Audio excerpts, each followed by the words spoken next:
গোপন সূত্রের ভিত্তিতে বাধারঘাট রেল স্টেশনে অভিযান চালিয়ে 21 কেজি শুকনো গাঁজা উদ্ধার করতে সক্ষম হয়েছে।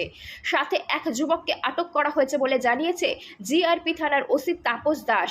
জিআরপি থানার ওসি তাপস দাস জানিয়েছে, গোয়েন্দা সূত্রের খবর আসে বাধারঘাট রেল স্টেশনের ট্রেনে চেপে যুবক বহির্রাজ্যে গাঁজা পাচার করবেন।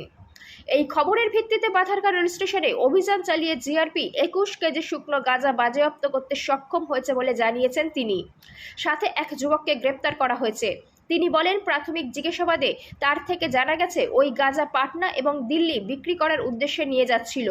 তার বিরুদ্ধে এনডিপিএস ধারায় মামলা দায়ের করা হয়েছে। পুলিশ রিমান্ড চেয়ে আদালতে সোদার্প করা হবে বলে জানান তিনি।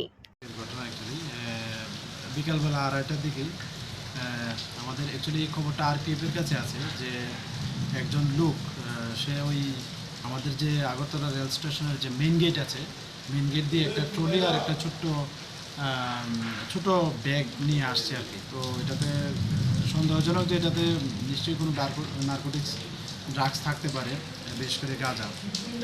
যখন এরকম খবর আসে, আমরাও তো কালকে আগরতলা রেল স্টেশনে সবাই উপস্থিত, কারণ ওই একটা কাঞ্চনজঙ্ঘা এক্সপ্রেস অ্যাক্সিডেন্ট হয়েছিল। তো তারপরে আমরা সব যে আমাদের পার্টি আছে সবাইকে অ্যালার্ট করে দেওয়া হয়েছে।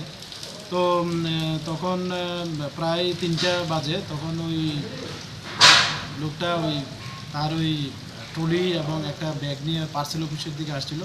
তো ওই সময় একটা আমাদের ট্রেন আছে যেটা আগরতলা টু পাটনা যায়, আগরতলা এনবিটি এক্সপ্রেস গুয়াহাটি হয়ে যায়। তো ওইটারও টাইম হচ্ছিল। তো যখন আসলো আমাদের সন্দেহ হয় যে ওই হবে।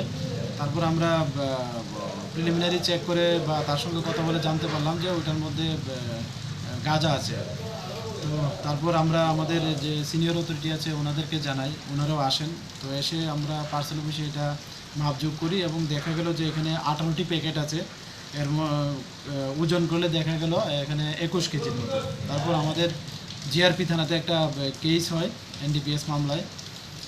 তারপর আমরা ওনাকে অ্যারেস্ট করি এবং আজকে পুলিশ রিমান্ড চেয়ে আমরা ওকে আগরতলা পাঠাবো। তো প্রাথমিকভাবে সে বলল যে ওইগুলি সে পাটনা নিয়ে যাবে এবং কিছু দিল্লিতেও নেবে, এরকম বলেছে। তো দেখা যাক এটার সঙ্গে আরও কি থাকতে পারে। আমরা পুলিশ রিমান্ড চেয়েছি মহামান্য আদালতের কাছে।